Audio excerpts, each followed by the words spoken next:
Next ہمارے پاس topic ہے نماز کی کیفیت یا نماز کے فرائض۔ نماز کی کیفیت سے مراد کیا ہے؟ یہ ایک بحث لے کے آئے ہیں کہ ایک ہی حدیث میں پوری نماز، یہ ایک بڑا سوال ہوتا ہے، کوئی ایک حدیث جس میں پوری نماز کا تذکرہ ہو، ٹھیک ہے، شروع سے لے کے آخر تک، تکبیر تحریمہ سے لے کے سلام تک جتنے مسائل مولوی صاحب بیان کرتے ہیں نا، وہ سارے اس ایک ہی حدیث میں ہوں۔ ایسا نہیں، ایسا نہیں، ٹھیک ہے، مختلف حدیثوں سے ہمیں مختلف مسائل ملتے ہیں۔ ہاں، یہ بات ہے کہ نماز کا ایک بڑا حصہ، نماز کا جو بڑا طریقہ ہے وہ ایک ہی روایت میں مل جاتا ہے۔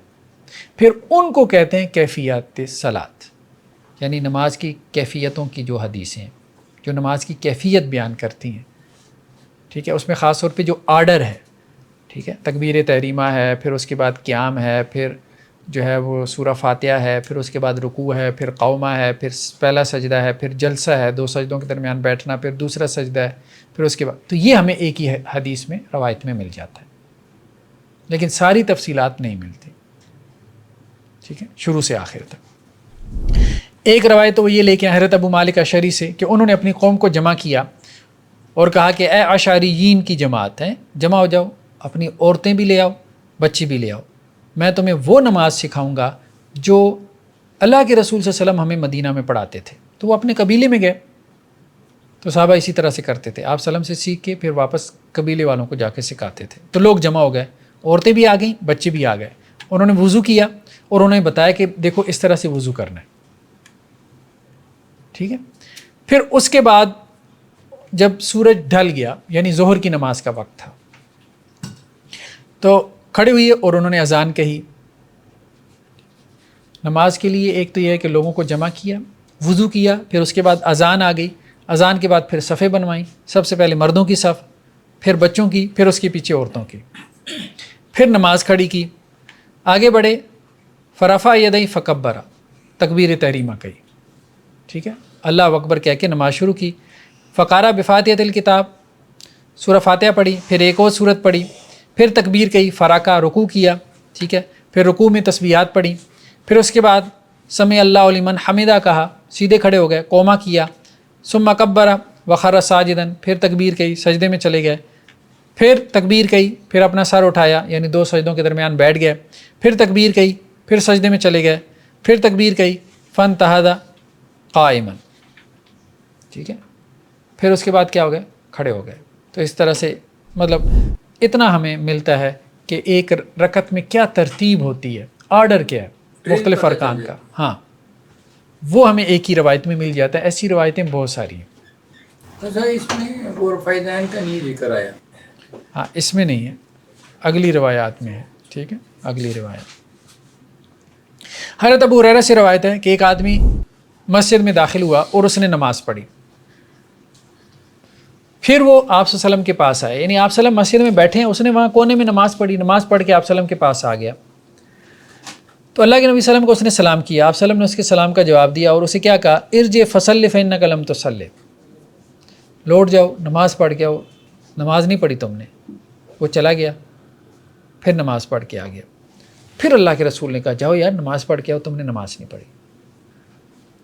پھر وہ تیسری مرتبہ گیا، نماز پڑھ کے آیا، اللہ کے رسول نے تیسری مرتبہ کہا جاؤ نماز پڑھ کے، نماز نہیں پڑھی۔ تو اب وہ کہنے لگا نہیں، اللہ کے رسول پڑھی ہے۔ اب تو 3 مرتبہ ہو گیا، مطلب پہلے تو میں بھی شک میں تھا کہ نہیں میں نے پڑھی کہ نہیں، لیکن اب تو 3 مرتبہ میں نے پڑھی ہے۔ وہ کہتا میں نے پڑھی نہیں ہے۔ ہاں، وہ تو ظاہری بات ہے، جب اللہ کے رسول نے کہہ دیا کہ نہیں پڑھی تو وہ یہی سمجھ رہے تھے کہ میں نے نہیں پڑھی۔ اب اللہ کے رسول صلی اللہ علیہ وسلم نے ان کو کہا کہ دیکھو بات یہ ہے کہ جس طرح سے تم نماز پڑھ رہے ہو نا، تو یہ ایسی ہے جیسے تم نے نماز پڑھی نہیں۔ پھر آپ صلی اللہ علیہ وسلم نے اس کو نماز کا طریقہ بتایا اور اس میں کیا کہا، جب نماز کے لیے کھڑے ہو تو تکبیر کہو، پھر اس کے بعد جو بھی تمہیں قرآن میں سے یاد ہے وہ پڑھو، ٹھیک ہے، پھر رکوع کرو اطمینان کے ساتھ، پھر کھڑے ہو جاؤ اطمینان کے ساتھ، پھر سجدہ کرو اطمینان کے ساتھ، پھر بیٹھ جاؤ اطمینان کے ساتھ، پھر سجدہ کرو اطمینان کے ساتھ، پھر ہر رکعت میں ایسا ہی کرو، یعنی تعدیل سکھائی آپ صلی اللہ علیہ وسلم نے اسے، اطمینان اور سکون کے ساتھ ہر رکن کو ادا کرنا۔ یہ لیکن اس میں بھی ایک آرڈر بھی آ گیا، وہی مختلف جو نماز کے ارکان ہیں ان کا ایک آرڈر بھی آ گیا۔ چلیں بہرحال یہ تو تھی نماز کی کیفیت، مطلب یہ ہم نے ایک بحث کر لی، ابتدائی بحث کہ نماز اس حد تک ہمیں مل جاتا ہے کہ اس سے نماز کا ایک آرڈر جو ہے وہ ہمارے سامنے آ جائے۔ نماز کے فرائض، سب سے پہلی نیت۔ اناف نے اس کو شرط میں داخل کیا، وہ کہتے ہیں نیت نماز سے باہر کی چیز ہے، لیکن بعض فقہا نے اس کو جو ہے وہ مطلب فرض کہا ہے، یعنی نماز کے اندر کی چیز، شرط بنا لے فرض بنا لیں، لفظی اختلاف ہے، بات سمجھ ہے، دونوں کے نزدیک ضروری ہے۔ وما امروا الا لیعبدوا اللہ مخلصین لہ الدین، ایک تو اللہ نے کہا کہ عبادت کرنی ہے اللہ کے لیے اخلاص، ٹھیک ہے، یہ اخلاص جو ہے وہ عمل کا بھی ہوگا اور یہ اخلاص جذبے کا بھی ہے، وہی نیت، ٹھیک ہے۔ انما الاعمال بالنیات، یہ روایت تو اب آپ کو یاد ہوگی، ہر عمل جو ہے وہ نیت کی بنیاد پہ ہے، تو نماز کے لیے نیت کا ہونا ضروری ہے۔ بغیر نیت کے اگر آپ اٹھک بیٹھک کریں گے تو وہ ایکسرسائز ہے، وہ مشق ہے، ٹھیک ہے، وہ نماز نہیں ہے، عبادت نہیں ہے۔ لیکن کم ہی ہے کہ کوئی بغیر نیت کے کھڑا ہو جائے، رکوع سجدہ کرنا شروع کر دے، پاسبل نہیں ہے نا، ٹھیک ہے۔ اس کی وجہ یہ ہے کہ نیت کس چیز کا نام ہے؟ نیت متعین الفاظ نہیں ہے، النیہ ہی القصد، نیت کیا ہے؟ ارادہ ہے، عزم ہے، اور اس کا محل قلب ہے، زبان نہیں ہے۔ تو زبان سے جو نیت کرتے ہیں اپنی اپنی مطلب اس میں زبانوں میں، کوئی پشتو میں کر رہا ہے، کوئی پنجابی میں کر رہا ہے، کوئی اردو میں کر رہا ہے، کوئی فارسی میں کر رہا ہے، تو یہ اللہ کے رسول صلی اللہ علیہ وسلم سے منقول نہیں ہے، نہ صحابہ سے ہے، نہ صحابہ کا یہ طریقہ ہے، نہ آپ صلی اللہ علیہ وسلم کا یہ طریقہ ہے کہ آپ نے زبان سے نیت کی۔ تو اصل نیت دل کا ارادہ ہے، تو دل میں ارادہ ہے، جب بھی آپ نماز کے لیے کھڑے ہوتے ہیں تو آپ کا ارادہ ہوتا ہے، تبھی تو آپ کھڑے ہوتے ہیں نا۔ مسجد میں جا رہے ہیں آپ، بندہ کہ میرا ارادہ ہی نہیں ہے نماز پڑھنے کا، ٹھیک ہے، نماز پڑھنے کا ارادہ ہی نہیں تھا، آپ نے وضو کر لیا، نماز پڑھنے کا ارادہ نہیں تھا، آپ نے جائے نماز بچھا لی، تو وہ جو سب کچھ آپ کر رہے ہیں، آپ اٹھے ہیں، آپ نے وضو کیا ہے، ٹھیک ہے، آپ نے جائے نماز بچھائی ہے، آپ قبلہ رخ ہوئی ہیں، تو یہ سب کیا ہے؟ نیت کے بغیر پاسبل ہے؟ پاسبل نہیں ہے، ساری بات ہے، انسان ایسے تو نہیں کرتا۔ تو نیت بیسیکلی وہی ہے، دل کا ارادہ ہے، ٹھیک ہے۔ وہ بعض وقت یہ ایکسیپشن ہے جو ہم حج کی نیت زبان سے کرتے ہیں۔ حج کی نیت کے بارے میں آتا ہے کہ وہ زبان سے کی جاتی ہے، حج کی نیت۔ نیکسٹ کیا ہے؟ تکبیر تحریمہ۔ حضرت علی رضی اللہ عنہ کی حدیث ہے کہ آپ صلی اللہ علیہ وسلم فرمایا مفتاح الصلاۃ الطہور، ٹھیک ہے، نماز کی کنجی، نماز کی چابی کیا ہے؟ طہارت۔ و تحریم و تکبیر، اور نماز میں ہر چیز حرام ہو جاتی ہے، کس سے؟ تکبیر سے۔ جب آپ اللہ اکبر کہتے ہیں تو آپ نماز میں داخل ہو گئے، تو اب ہر چیز آپ کے اوپر حرام ہوگی، مثلا کھانا پینا، گفتگو کرنا، نماز میں یہ سارے کام حرام ہو جاتے ہیں نا۔ و تحلیل و تسلیم، اور یہ سارے کام کیسے حلال ہوتے ہیں؟ سلام پھیرنے سے۔ تو نماز توڑنا بھی حرام ہے، نہیں، نماز میں کیوں نماز توڑیں گے؟ نماز پڑھ رہے نماز توڑ دینا اسی وقت جو ہے وہ حرام۔ یہ بحث ابھی نہ پیدا کریں، اس کی وجہ یہ ہے کہ بعض مقامات پہ تو نماز توڑنا انسان کے لیے ضروری ہو جاتا ہے۔ ہاں، ابھی ہم ایک اور بحث کر رہے ہیں، وہ یہ ہے کہ نماز میں جو عام طور پہ ہم کام کرتے ہیں وہ کیا ہیں؟ وہ حرام ہو جاتے ہیں، ٹھیک ہے۔ اللہ اکبر کہنے سے بات چیت حرام ہو گئی، کھانا پینا حرام ہو گیا، چلنا پھرنا حرام ہو گیا، بہت سی ریسٹرکشن عائد ہو گئی نا، کیونکہ آپ نماز پڑھ رہے ہیں۔ تو نماز کی ایک ابتدا ہے، ایک انتہا ہے، تو یہ دونوں فرض ہیں۔ تکبیر تحریمہ بھی کیا ہے؟ فرض ہے۔ کیوں؟ اگر یہ فرض نہیں ہوگی تو کیسے پتہ چلے گا کہ آپ نے نماز شروع کی ہے؟ اللہ اکبر سے آپ نماز میں داخل ہوتے ہیں، السلام علیکم ورحمۃ اللہ سے آپ نماز سے نکلتے ہیں، تو نماز کی ابتدا اور انتہا، اس کے درمیان میں نماز ہے۔ تو یہ دونوں فرائض ہیں، کیونکہ یہ تعین کرتے ہیں نماز کی ابتدا اور انتہا کا۔ اگر ابتدا فرض نہیں ہوگی تو یہی نہیں پتہ چلے گا کہ نماز شروع ہوئی کہ نہیں، انتہا فرض نہیں ہوگی، یہی نہیں پتہ چلے گا نماز ختم ہوئی کہ نہیں۔ اور تکبیر تحریمہ کے لیے جو الفاظ ہیں وہ کیا ہیں؟ اللہ اکبر، ٹھیک ہے۔ ابو حمید کی روایت ہے کہ آپ صلی اللہ علیہ وسلم جب نماز کے لیے کھڑے ہوتے تھے تو اپنے ہاتھ بلند کرتے اور کیا کہتے؟ ثم قال اللہ اکبر۔ بعض جو ہے نا فقہا نے یہ کہا ہے کہ جی اللہ کے علاوہ مطلب الرحمن بھی کہہ دیں تو کوئی حرج نہیں، لیکن نہیں، بس سنت میں نہیں ملتا، سیدھی سی بات ہے، سنت میں اللہ کا لفظ ہی ہے، ٹھیک ہے، الرحمن بھی اللہ کا نام ہے، وہ کہتے ہیں الرحمن و اکبر، الرحمن و اعظم، یہ بھی کہہ دیں تو تکبیر تحریمہ ہو جاتی ہے. بس آپ صلی اللہ علیہ وسلم سے یہی منقول ہے اللہ اکبر. اس بحث کی ضرورت نہیں تھی، مطلب کیوں پڑھے بھائی، کیوں کہہ دے یہ، بس ایک چیز سنت میں ہے، بس اس کو فالو کرے بس. ورنہ تو ہر جگہ یہ بحث شروع کر دیں گے نا، کہ اس جگہ یہ پڑھ لیں، اس کی جگہ یہ پڑھ لیں، اس کی جگہ یہ کر لیں، اس کی جگہ وہ کر لیں. ٹھیک ہے، تو تکبیر تحریمہ. اور ویسے جو کہتے ہیں وہ کرتے بھی نہیں جن کا یہ قول ہے وہ خود بھی نہیں کرتے کہ الرحمن و اعظم. ٹھیک ہے، وہ سارے جو ہے وہ اللہ اکبر ہی کہتے ہیں. ٹھیک ہے، تو اللہ اکبر ہی کہنا چاہیے بس. جب عملاً بھی یہی ہو رہا ہے تو خواہ مخواہ اب ایک بعض لوگوں کو مسئلہ بتا کے کنفیوز کرنے کی کیا ضرورت ہے کہ جی اس کی بھی اجازت ہے. نیکسٹ کیا ہے؟ القیام فی الفرض. نیت، دوسرا تکبیر تحریمہ، اور تیسرا قیام. فرض میں قیام کرنا کیا ہے؟ فرض ہے. نوافل میں قیام فرض نہیں ہے، فرض نمازوں میں قیام فرض ہے. ٹھیک ہے، وقوموا للہ قانتین، کیا کہا گیا؟ اللہ کے لیے قیام کرو خشوع اور خضوع اختیار کرتے ہوئے. ٹھیک ہے، اور عمران بن حسین سے روایت ہے کہ وہ کہتے ہیں مجھے بواسیر کی بیماری تھی، پائلس کی. تو میں نے آپ صلی اللہ علیہ وسلم سے نماز کے بارے میں سوال کیا تو آپ صلی اللہ علیہ وسلم فرمایا صلی قائما، کھڑے ہو کے نماز پڑھ لو. فإن لم تستطع فقاعدا، اگر اس کی استطاعت نہ ہو تو بیٹھ کے، اور اگر اس کی بھی استطاعت نہ ہو تو پہلو کے بل لیٹ کے نماز پڑھ لو. ٹھیک ہے، تو استطاعت نہیں ہے، ویسے تو کھڑے ہو کے نماز پڑھنی ہے، فرض ہے، لیکن اگر استطاعت نہیں ہے تو پھر بیٹھ کے پڑھ سکتا ہے. تو مطلب کیا ہے کہ کھڑے ہو کے نماز پڑھنا ضروری ہے، فرض کھڑے ہو کے پڑھنا ضروری ہے. ویسے یہ پہلو کے بل جو ہے اس کا، ہاں پہلو کے بل مراد یہ ہے کہ ایک بندہ بیٹھ بھی نہیں سکتا، اتنا معذور ہے، تو لیٹے لیٹے اشاروں سے نماز پڑھ لیں. پہلو کے بل مراد یہ ہے کہ اس کا رخ قبلے کی طرف کر دیں نا گھر والے، تو اچھا ہے. ٹھیک ہے، ہاں اگر سیدھا لیٹا ہوگا تو قبلے کی طرف رخ نہیں ہوگا. ہاں بعض اوقات یہ ہو سکتا ہے کہ پیچھے ٹیک لگا کے قبلے کی طرف رخ کر لے، تھوڑا آدھا سا بیٹھ جائے تو وہ پھر ممکن ہے. القیام فی النفل، نفل میں قیام. تو حضرت عبداللہ بن عمر سے ہے، وہ یہ کہتے ہیں کہ اللہ کے رسول صلی اللہ علیہ وسلم سے مروی ہے کہ آدمی جب بیٹھ کے نماز پڑھتا ہے تو وہ نصف صلاح ہے. صلاۃ الرجل قائدا نصف الصلاح، یعنی اسے آدھی نماز کا ثواب ملتا ہے اگر وہ بیٹھ کے پڑھتا ہے. تو یہاں مراد نفل نماز ہے. تو نفل نماز بیٹھ کے پڑھ سکتا ہے، لیکن نفل نماز بیٹھ کے پڑھنے سے کیا ہوگا؟ ثواب نصف ہو جائے گا.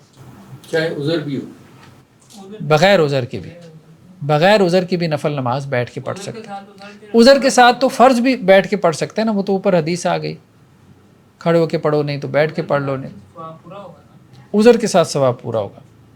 ٹھیک ہے، عذر کے ساتھ ثواب پورا ہوگا، کیونکہ یہ روایت ہے حضرت ابو موسیٰ اشعری سے کہ آپ صلی اللہ علیہ وسلم فرمایا کہ جب بندہ بیمار ہو جاتا ہے یا سفر میں ہوتا ہے، ٹھیک ہے، تو اللہ تعالیٰ اسے صحت والی حالت کا اجر دیتے ہیں یا مقیم والی حالت کا اجر دیتے ہیں، سفر میں بھی بیماری میں بھی. تو تیسری چیز کیا تھی؟ قیام. چوتھی چیز کیا ہے؟ سورہ فاتحہ. سورہ فاتحہ پڑھنا کیا ہے؟ ہر رکعت میں فرض ہے، لازم ہے. ٹھیک ہے، احناف کہتے ہیں واجب ہے، باقی فقہا کیا کہتے ہیں؟ فرض ہے. اچھا، احناف کے یہاں تقسیم ہے فرض اور واجب کی، باقی فقہا کے یہاں نہیں ہے. ان کے یہاں فرض اور واجب دونوں ایک ہی معنی میں ہے. باقی جو فقہا ہیں وہ فرض واجب کی تقسیم نہیں کرتے، وہ کہتے ہیں فرض واجب ہے، واجب فرض ہے، بس. ٹھیک ہے، جیسے یہ ہمارے جو مختلف مقابلے کے لوگ ہیں ان میں بڑا اختلاف ہے سورہ فاتحہ کا. ہاں سورہ فاتحہ کا اختلاف ہے.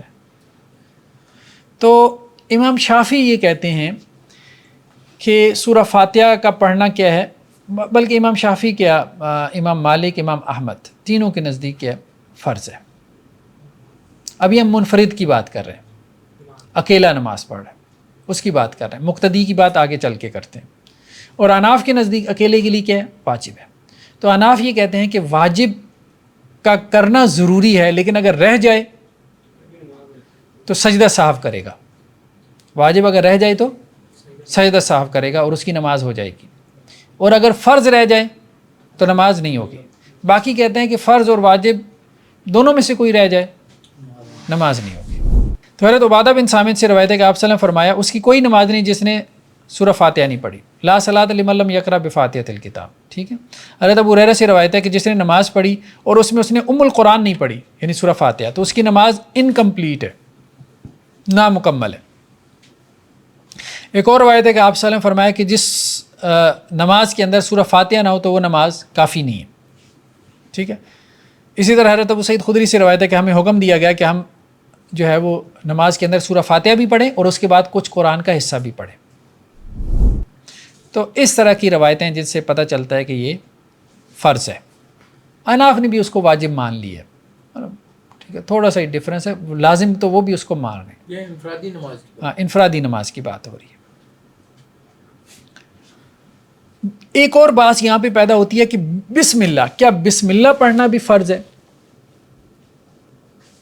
ٹھیک ہے. تو اس میں اصل میں جو اختلاف ہے وہ اختلاف یہ ہے کہ بسم اللہ سورہ فاتحہ کا حصہ ہے کہ نہیں، یہ اختلاف ہے.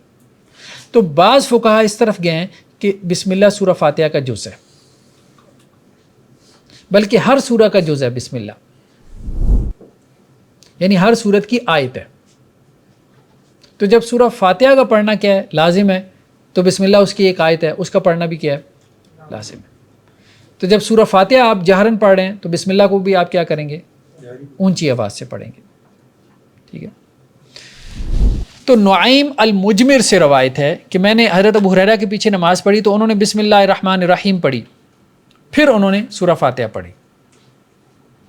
تو یہاں سے دلیل پکڑی ہے ان فقہا نے کہ بسم اللہ جو ہے وہ جہرن پڑھیں گے اور اس کو لازماً پڑھیں گے کیونکہ یہ سورہ فاتحہ کی ایک آیت ہے.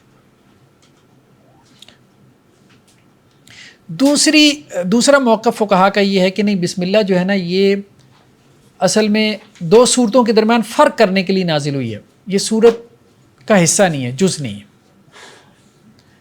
یعنی یہ معلوم کرنے کے لیے کہ ایک صورت ختم ہوگی دوسری شروع ہوگی تو درمیان میں بسم اللہ، اگر وہ بسم اللہ نہیں ہوگی تو کیسے پتہ چلے گا کہ ایک ختم ہوئی دوسری شروع ہوئی؟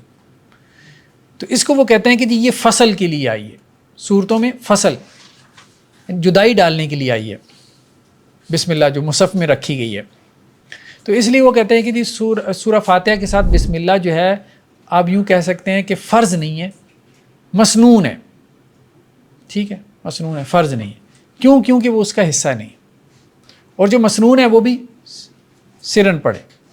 ٹھیک ہے. اس کو سبا مسانی میں تو کہتے ہیں تسلیم ایسے کہ 7 آیات ہی ہیں سورہ فاتحہ. ہاں، تو وہ وہاں سے اصل میں کر لیتے ہیں نا کہ صراط الذین انعمت علیہم، کہتے ہیں یہاں پہ ایک آیت ہے چھٹی. تو یہاں آپ دیکھیں گے نشان بھی. بات کریں تو فرق دو صورتوں کے درمیان ہونا، سورہ فاتحہ سے پہلے تو کوئی صورت نہیں ہے. ہاں، سورہ فاتحہ سے پہلے کوئی صورت نہیں ہے تو وہ یہ تعویل کر لیتے ہیں کہ جی شروع جو کلام ہے نا اس کی ابتدا کرنے کے لیے یہاں پہ صورت نازل ہوئی، یعنی قرآن مجید کی ابتدا کے لیے یہاں پہ جو ہے وہ بسم اللہ رکھی گئی ہے، اس کی ابتدا بسم اللہ سے ہو. تو حضرت انس سے روایت ہے کہ میں نے آپ صلی اللہ علیہ وسلم کے پیچھے نماز پڑھی، میں نے حضرت ابو بکر کے پیچھے نماز پڑھی، میں نے حضرت عمر کے پیچھے نماز پڑھی، میں نے حضرت عثمان کے پیچھے نماز پڑھی، اور ان میں سے کوئی بھی اونچی آواز سے بسم اللہ نہیں پڑھتا تھا. تو مطلب یہ ہے کہ پڑھتے تھے، سرن پڑھتے تھے، تو اس کا مطلب یہ ہے کہ وہ سورہ فاتحہ کا حصہ نہیں ہے، مسنون ہے، فرض نہیں ہے. اچھا جی، جس کی قرات اچھی نہ ہو، جو بندہ جو ہے جس کو قرآن یاد نہ ہو، جیسے کوئی نو مسلم ہے، اب اس کو قرآن کا کچھ حصہ یاد نہیں ہے تو وہ کیا کرے؟ ایک تو یہ کہ یاد کرنے کی کوشش کرے، لیکن جب تک یاد نہیں ہے تو کیا کرے؟ اس وقت تک وہ تسبیح و تحلیل کر لیا کرے. ٹھیک ہے. ایک روایت میں ہے کہ آپ صلی اللہ علیہ وسلم نے ایک آدمی کو نماز سکھائی اور آپ نے کہا کہ دیکھو اگر تو تمہیں قرآن میں سے کچھ یاد ہے تو وہ پڑھو، اور اگر یاد نہیں ہے تو کیا کرو؟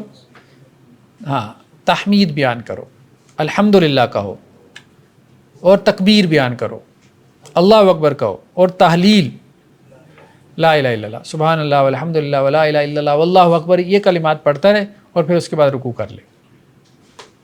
ٹھیک ہے. مسلمان ہوتے ہی نماز پڑھنی ہے. ہاں، مسلمان ہوتی ہے نماز پڑھنا اس کے لیے ضروری ہے، پھر آہستہ آہستہ قرآن کا کچھ حصہ یاد کر لیں. یہ تو منفرد کے لیے. مقتدی کے لیے کیا ہے؟ مقتدی کے لیے جو ہے وہ اختلاف ہے.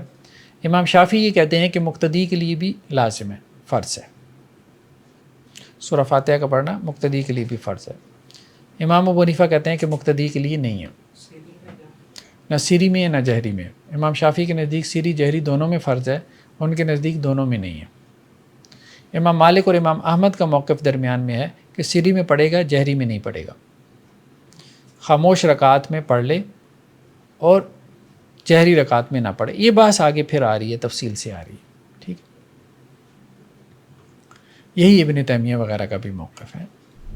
نیکسٹ کیا ہے؟ رکوع. رکوع بھی فرض ہے.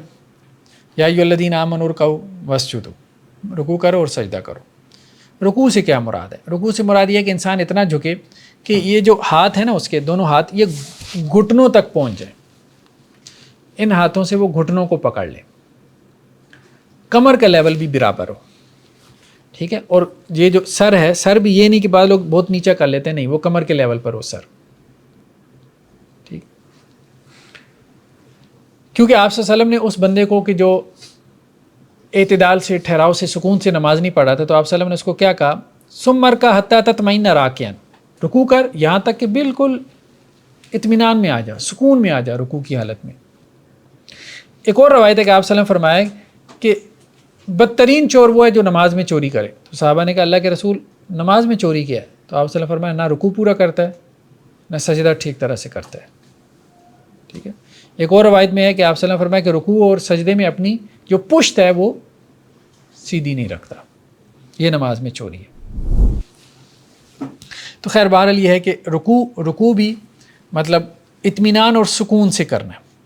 اب اطمینان اور سکون کیا، اس میں بعض لوگوں نے یہ بھی کہا ہے کہ جی رکوع کی حالت میں جائے، ایک بات تو یہ ہے، اور وہاں اتنی دیر ٹھہرا رہے کہ جتنی میں ایک مرتبہ تسبیح پڑھ لے. میرے خیال میں ایک مرتبہ بھی کم ہے، کم از کم 3 مرتبہ. پھر آپ کہیں گے کہ جی اس نے اعتدال کے ساتھ وہ رکن ادا کیا. کم از کم 3 مرتبہ وہ تسبیح پڑھنے کی دیر جتنا ٹھہرا رہے، ورنہ تو ایک مرتبہ تو وہ جاتے جاتے ہی پڑھ لے گا نا، یعنی رکوع پہ پہنچے گا ہی نہیں، وہ رستے میں ہی مطلب جو جیسے قومے سے نیچے سجدے میں جاتے ہیں نا تو سبحان ربی الاعلیٰ شروع ہو جاتا ہے، اور وہاں جا کے تو صرف اس کو زمین کو ٹچ کرتے ہیں پیشانی اور پھر اٹھ کے بیٹھ جاتے ہیں.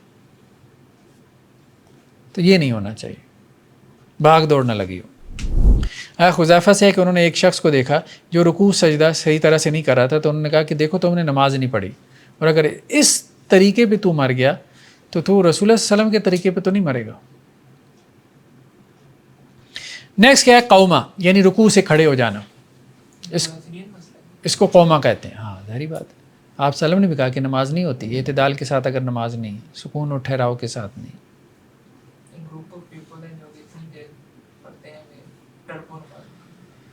نیکسٹ کیا ہے؟ قومہ. ٹھیک ہے، تو رکوع کے بعد کھڑے ہونا اور اعتدال کے ساتھ، اطمینان کے ساتھ، کیونکہ آپ صلی اللہ علیہ وسلم نے کہا تھا کہ جب تم اپنا سر اٹھاؤ تو سیدھے کھڑے ہو جاؤ یہاں تک کہ ہر ہڈی اپنی جگہ پر آ جائے. یہ نہیں کہ رکوع سے ایسے کھڑے ہوئے، نہیں، یہ نہیں، بالکل سیدھا کھڑے ہو جانا. یہ اتنا کھڑے ہو کے پھر گر جانا، یہ نہیں. تو عائشہ رضی اللہ عنہ سے روایت ہے، وہ اللہ کے نبی صلی اللہ علیہ وسلم سے نقل کرتی ہیں کہ جب آپ اپنا سر رکوع سے اٹھاتے تھے تو سجدے میں اس وقت تک نہیں جاتے تھے جب تک بالکل سیدھے نہیں کھڑے ہو جاتے تھے، بالکل سیدھے اطمینان کے ساتھ. اور ایک اور روایت میں کہ آپ صلی اللہ علیہ وسلم فرمایا کہ اللہ تعالیٰ اس بندے کی نماز کی طرف دیکھتے بھی نہیں ہے جو قومے کی حالت میں اپنی پشت سیدھی نہ کرے. نیکسٹ کیا ہے؟ سجدہ. قومے کے بعد کیا ہے؟ سجدہ. قومہ کہتے ہیں مطلب رکوع کے بعد کھڑے ہونا، پھر اس کے بعد سجدہ. تو سجدہ کرنا ہے اطمینان کے ساتھ. ٹھیک ہے، تو اطمینان سے کیا مراد ہے؟ انہوں نے وہی بات بیان کی دی، 1 مرتبہ تسبیح، لیکن میرے خیال میں 3 مرتبہ تسبیح یہ مراد ہے. اتنی دیر سجدے کی حالت میں گزارے کہ 3 مرتبہ تسبیح کہہ سکے. سجدے کے جو اعضاء ہیں وہ 7 ہیں. بعض روایتوں میں کیا ہے کہ بندہ جو ہے وہ 7 اعضاء کے اوپر سجدہ کرتا ہے. چہرہ، ٹھیک ہے، چہرے میں 2 چیزیں شامل ہیں، پیشانی اور ناک، دونوں زمین پہ لگنی چاہیے، اور اس کی 2 ہتھیلیاں، 2 ہاتھ، 2 گھٹنے ہو گئے، 2 پاؤں ہو گئے، 7. اب یہ نہیں کہ سجدے میں ہو اور پاؤں پیچھے سے اٹھائے جیسے بچوں نے اٹھائے ہوتے ہیں، اس طرح سے سجدہ نہیں ہوگا. ہاں کوئی مسئلہ نہیں ہے، اس میں کوئی حرج والی بات نہیں. ٹوپی آپ کی اگر کوئی ماتھے پہ آ جائے، پگڑی ماتھے پہ آ جائے، دوپٹہ ماتھے پہ آ جائے، کوئی حرج نہیں. پیشانی کا تھوڑا سا حصہ بھی زمین پہ لگ رہا ہے کافی ہے. جیسا اگر نہ لگے وہ آپ کی جلد اور زمین کے درمیان ٹوپی دیکھیں ویسی مسجدوں میں قالین پڑے ہیں, کون سی آپ کی پیشانی نیچے لگتی ہے؟ وہ کوئی ایسی بات نہیں. وہ ایسے خواہ مخواہ کچھ لوگوں نے باز کی کہ جی نہیں آپ کی طرف سے کوئی رکاوٹ نہ ہو, دوسری طرف سے ہو تو کوئی حرج نہیں. سب نے جائے نماز بچھائی ہوئی ہے, زمین پہ کون سجدہ کر رہا ہے مٹی پہ, سوائے اہل تشیع کے, وہ بھی کربلا کی مٹی انہوں نے خاص رکھی ہوتی ہے اپنی جیب میں وہ اس کے اوپر کرتے ہیں, باقی کون کر رہے ہیں؟ تو وہ ایک خواہ مخواہ کا تکلف ہے. اصل بات یہ ہے کہ پیشانی لگنی چاہیے. ٹھیک ہے, تو جو چیز زمین کے ساتھ ہے وہ زمین کا حصہ ہے. ٹھیک ہے, جو آپ کے ساتھ ہے وہ آپ کا حصہ ہے. ہاں گھٹنے بھی ڈھکے ہوتے ہیں. چلیں جی, بہرحال ایک اور روایت میں ہے کہ آپ صلی اللہ علیہ وسلم فرمایا مجھے یہ حکم دیا گیا کہ 7 ہڈیوں کے اوپر سجدہ کیا جائے, اور آپ نے اپنی ناک کی طرف اشارہ کیا, دونوں ہاتھ, دونوں گھٹنے اور دونوں پاؤں کی طرف اشارہ کیا. اور ایک روایت میں یہ بھی آپ نے کہا کہ مجھے 7 چیزوں پہ سجدہ کرنے کا حکم دیا گیا, اور مجھے یہ بھی حکم دیا گیا کہ اپنے کپڑے اور اپنے بال نہ سمیٹو. لوگ کیا کرتے ہیں نماز میں اپنے بال سمیٹنا شروع کر دیتے ہیں. ٹھیک ہے, بال لمبے ہونا تو کبھی دائیں طرف سے کبھی بائیں طرف سے ہیں. ٹھیک ہے, یا پھر کپڑے سمیٹنا شروع کر دیتے ہیں. اگر کلف والے کپڑے پہن لیے ہیں جمعے والے دن تو وہ بیچارہ اس کی استری بچاتا رہتا ہے نماز میں, کبھی اس کو آگے سے اٹھا کے ایسے رکھے گا, پیچھے سے اٹھا کے ایسے رکھے گا, سمجھ نہیں آتی نماز پڑھ رہا ہے کیا کر رہا ہے. تو نہیں, نماز میں بس ٹھیک ہے, استری تو خراب ہو ہی جانی ہے نا, اللہ کے لیے خراب ہو جائے تو اس سے بڑی کیا سعادت ہوگی, انسان یہی سوچ لے. تو اب لوگوں نے اس کے اور معنی لے لیے, مطلب یہ چیزیں تھیں بیسیکلی خشوع اور خضوع کے منافی تھیں. ہمارے یہاں لوگوں نے کہا, انہوں نے کہا جی اصل میں نا یہ مراد ہے, یہ نہیں کرنا, یہ کیا نماز ہی نہیں ہوگی, حالانکہ یہ مراد ہے ہی نہیں. بعضوں نے کیا کیا, انہوں نے کہا جی نیچے سے پینٹ فولڈ نہ کرے, یہ کپڑے سمیٹ رہا ہے, یا یہ بھی نہ کرے, یہ جو شلوار اوپر کر لیتے ہیں نا ایسے تھوڑی سی آپ کو سمیٹنی پڑتی ہے, جی یہ آپ فولڈ کر رہے ہیں, یہ مراد ہے ہی نہیں. اس کا خشوع خضوع سے کیا تعلق ہے؟ یہ سارا کام اس نے نماز سے پہلے کرنے ہیں, اور وہاں بات کیا آ رہی ہے نماز میں, نماز کی حالت. اس حدیث سے استدلال ہے. ہاں اسی سے استدلال کرتے, اور تو کوئی روایت نہیں لفظی معنی ہے سمیٹنا ہے, لفظی معنی یا پھر لفظی معنی فولڈ کرنا؟ سمیٹنا. ویسے بھی نماز میں ہے نا, وہ نماز سے پہلے کر کے ان کے بعض اہل حدیث بھی ہیں وہ کہتے ہیں نہیں, یہ تو نماز کی بات ہو رہی ہے نا, سجدہ کہاں ہو رہا ہے؟ نماز سے پہلے ہو رہا ہے, نماز کے اندر ہو رہا ہے. ہاں تو بس, اور سجدے کی حالت میں یہ کام ہوتا تھا, کپڑے سمیٹتے تھے, کیونکہ سجدے میں وہ زمین پہ جاتے تھے نا, نیچے فرش تھا. مطلب اس روایت کو سمجھیں کہ اس روایت کے ساتھ اس چیز کو کیوں جمع کیا گیا, کیونکہ مسجد نبوی میں نیچے فرش تھا, کچا فرش تھا, کنکریاں ہوتی تھیں, تو لوگ کیا کرتے تھے اپنے بال ایک تو سمیٹتے تھے زمین پہ سجدہ کرتے ہی, اور دوسرا اپنے کپڑے سمیٹتے تھے. ویسے تو پاؤں پہ کھڑے ہیں نا, رکوع میں بھی آپ زمین پہ نہیں ہیں, سجدے کی حالت میں آپ کے کپڑے زمین پہ لگ رہے ہیں, تو گرد و غبار کی وجہ سے وہ گرد آلود ہو رہے ہیں. اب ایسے میں کچھ لوگ سمیٹنا شروع کر دیتے تھے, اس سے منع کیا گیا کہ یہ خشوع و خضوع کے منافی ہے. یہ بیسیکلی کانٹیکسٹ تھا حدیث کا, یہ معنی تھے, اور اس کو لوگوں نے اور معنی پہنانا شروع کر دیے. یعنی جب آپ کانٹیکسٹ میں رکھ کے نہیں سوچیں گے, صرف اسی بات پہ غور نہیں کریں گے کہ سجدے کے ساتھ یہ حکم دینے کا کیا مطلب ہے, تو وہی بات یہاں تک کہیں کچھ لوگ کہ جو ٹکنے نیچے رہ جائے, کپڑا لٹکتا رہ جائے, وہ تو مکروہ ہے. یہ اللہ کے نبی نے حکم دیا کہ فولڈ نہیں کرنا, بس ایسے ہی, اس کو زیادہ وہ اسی کانٹیکسٹ میں جو بھی حکم. جی, اب مسئلہ یہ ہے کہ اگر کسی نے صرف پیشانی پہ سجدہ کر لیا اور ناک اٹھائی رکھی, ٹھیک ہے, تو بعض ایسے کرتے ہیں تو اس کا سجدہ ہو گیا. بعض فقہا کہتے ہیں نہیں ہوا, بعض کہتے ہیں ہو گیا. نہیں کرنا چاہیے, بس اتنی بات کہہ سکتے ہیں. نیکسٹ کیا ہے؟ قادہ. قادہ کسے کہتے ہیں؟ نہیں, وہ تو جلسہ ہے. قادہ کہتے ہیں جو آپ اتحیات کی حالت میں بیٹھتے ہیں, دوسری رکعت میں یا آخری رکعت میں. تو آخری جو قادہ ہے نا, یہ کیا ہے؟ یہ فرض ہے. جو دوسری رکعت کا قادہ ہے وہ کیا ہے؟ ہاں, وہ سنت ہے یا واجب ہے, اس کو ہم بعد میں پڑھیں گے. ٹھیک ہے, بعض کے نزدیک وہ سنت ہے, بعض کے نزدیک وہ واجب ہے. ابھی آخری رکعت کے قادے کی بات ہو رہی ہے. تو آخری رکعت کا قادہ کیا ہے؟ وہ ضروری ہے. ٹھیک ہے, بیٹھے گئی نہیں تو سلام کیسے پھیرے گا آخری رکعت میں؟ ٹھیک ہے, اور اس میں جو تشہد پڑھنا ہے کیا وہ بھی ضروری ہے؟ بعض نے کہا کہ وہ واجب ہے, بعض نے کہا وہ فرض ہے, لیکن وہ بھی فرض کے درجے میں آ جاتا ہے. تو آپ صلی اللہ علیہ وسلم نے وہی جو بندہ نماز میں خطا کر رہا تھا، آپ صلی اللہ علیہ وسلم نے اس کو کیا کہا تھا کہ جب تم اپنا سر سجدے سے اٹھاؤ تو پھر تشہد کی حالت میں بیٹھو، تو تبھی تمہاری نماز مکمل ہوگی. ٹھیک ہے. اور حضرت عبداللہ بن عباس سے روایت ہے کہ جب تک ہمارے اوپر تشہد فرض نہیں ہوا تھا،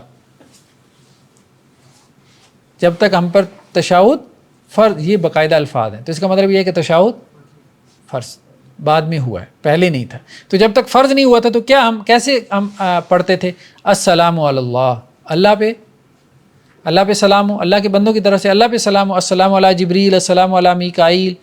تو پھر اللہ کے نبی صلی اللہ علیہ وسلم فرمائے نہیں، اب ایسے نہ کہو، اب بلکہ کیا کہو؟ التحیات للہ والصلوات والطیبات.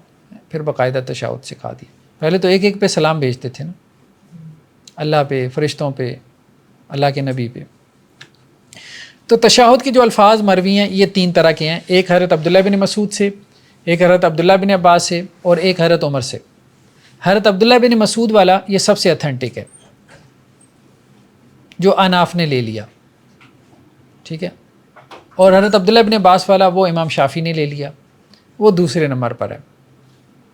اور حضرت عمر بن خطاب والا امام مالک نے لے لیا.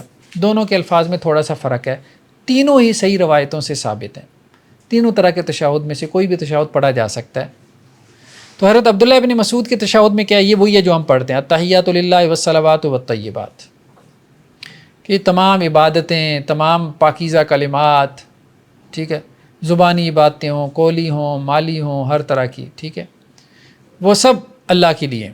السلام علیکہ ایھا النبی ورحمۃ اللہ، اے نبی آپ کے اوپر اللہ کی سلامتی ہو اور اللہ کی رحمت ہو، اللہ کی برکات ہوں. السلام علینا، ہم پہ بھی ہو، وعلی عباد اللہ الصالحین، اور اللہ کے نیک بندوں پہ بھی سلامتی ہو. اور ساتھ میں روایت میں کیا ہے کہ جب تم یہ کہتے ہو تو زمین اور آسمان میں کوئی بھی نیک آدمی ہے، سب کو تمہاری دعا پہنچتی ہے، سب کو تمہاری دعا پہنچتی ہے، یعنی یہ سلامتی کی دعا. عباد اللہ صالحین پہ بھیج رہے ہیں نا، تو جو بھی صالح ہے اس کو یہ دعا پہنچ رہی ہے. پھر کیا کہنا ہے؟ اشہد ان لا الہ الا اللہ واشہد ان محمدا عبدہ ورسولہ. تو یہ تو حضرت عبداللہ بن مسعود کا تشہد ہے جو ہم پڑھتے ہیں. ٹھیک ہے. امام ترمذی نے کہا کہ سب سے صحیح ترین تشہد یہی ہے. دوسرا عبداللہ بن عباس کا ہے. عبداللہ بن عباس یہ کہتے ہیں کہ اللہ کے رسول صلی اللہ علیہ وسلم ہمیں ایسے تشہد سکھاتے تھے جیسے قرآن کی کوئی آیت، اور اس میں کیا الفاظ تھے؟ التحیات المبارکات، بابرکت کلمات کہہ لیں. ٹھیک ہے. الصلوات الطیبات، پاکیزہ نمازیں، پاکیزہ عبادتیں سب اللہ کے لیے. آگے وہی السلام علیکہ ایھا النبی ورحمۃ اللہ وبرکاتہ، السلام علینا وعلی عباد اللہ الصالحین، اشہد ان لا الہ الا اللہ واشہد ان محمدا عبدہ ورسولہ. تو امام شافعی کہتے ہیں کہ مجھے سب سے زیادہ محبوب تشہد یہ والا ہے، عبداللہ بن عباس کا. ایک اور تیسرا حضرت عمر بن خطاب سے، امام مالک اس کو لے کے آئے اپنی کتاب موطا میں، کہ حضرت عمر بن خطاب نے ممبر پہ کھڑے ہو کے لوگوں کو کہا کہ میں تمہیں تشہد سکھاتا ہوں. ٹھیک ہے. تو اس میں انہوں نے کیا کہا؟ التحیات للہ، الزاکیات للہ، الطیبات والصلوات للہ. تھوڑا سا کلمات کا ڈفرنس ہے، باقی آگے ہوئی السلام علیکہ ایھا النبی ورحمۃ اللہ وبرکاتہ، السلام علینا وعلی عباد اللہ الصالحین، اشہد ان لا الہ الا اللہ واشہد ان محمدا عبدہ ورسولہ. تو تمام تشہد صحیح روایتوں سے ثابت ہے. تو قعدہ اور تشہد یہ فرض ہو گیا. پھر اس کے بعد سلام ہے.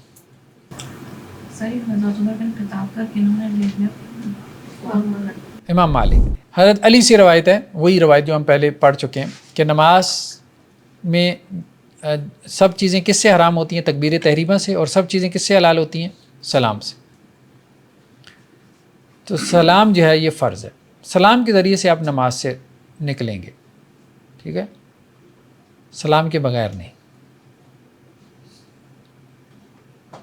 اصل میں بعض فقہا نے یہ بحث پیدا کر دی کہ اگر آخری قعدے میں اس کے ہوا خارج ہو جائے، ٹھیک ہے، تو کیا اس کی نماز مکمل ہے یا وہ دہرائے گا؟ تو اب ان کے نزدیک سلام فرض نہیں ہے. تو جن کے نزدیک سلام فرض نہیں ہے تو ان کے نزدیک وہ نماز ہو گئی. جن کے نزدیک سلام فرض ہے تو وہ کہتے ہیں نہیں، جب تک نہیں نکلا نماز سے تو اس وقت تک جو ہے وہ نماز کے اندر ہی تھا. تو اب اس کی ہوا خارج ہو گئی تو نماز ٹوٹ گئی. نماز ٹوٹ گئی کیونکہ اس کا فرض رہ گیا سلام کا. ٹھیک ہے. تو اب وہ دوبارہ نماز پڑھے گا، ریپیٹ کرے گا.